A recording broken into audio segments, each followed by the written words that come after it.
अस्सलाम वालेकुम साथियों, नई वीडियो के साथ हाजिर हूँ। अगर आप ज़्यादा दिन तक मछली को महफूज करना चाहते हैं तो उसे धोने के बाद नमक और थोड़ा सा सिरका मिलाकर अच्छी तरह मलिए और फ्रीज़र में रख दें।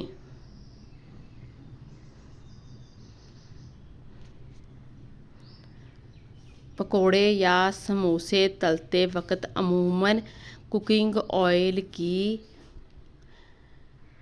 रंगत स्याह पड़ जाती है। इसे साफ रखने का ये तरीका है कि इसमें एक चाय का चम्मच सफ़ेद सिरका डालकर हल्की आंच पर पकने दें और फ्राई पैन ढक दें ताकि ये अमेज़ा उबलना शुरू हो जाए। थोड़ी देर बाद चूल्हे से उतार दें।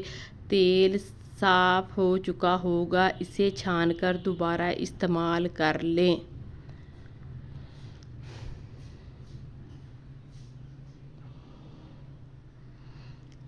पूड़ियों को बेलने के बाद 10 मिनट के लिए फ्रिज में रखने के बाद फ्राई करें तो ऑयल कम इस्तेमाल होने के साथ साथ पूड़ियाँ भी खस्ता हाल बनती हैं।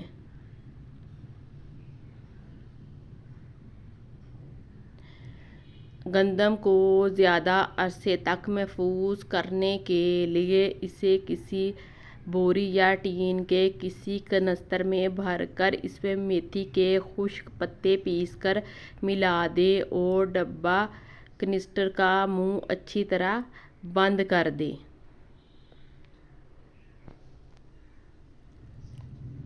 अमूमन आटे में कीड़े पड़ जाते हैं, इनसे बचाव के लिए स्याह जीरा मोटा मोटा कूट कर इसमें पिसा हुआ नमक और ज़रा सा पानी मिला के टिकिया सी बना लें और खुश्क करके आटे में रख दें। इससे कीड़े नहीं पड़ेंगे।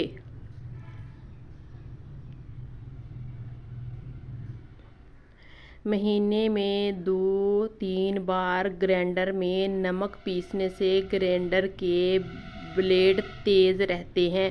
सूप को ज़्यादा लजीज बनाने के लिए पकाते वक्त इसमें क्रीम डालने की बजाय फुल क्रीम दूध शामिल कर दें। अल्लाह हाफिज़।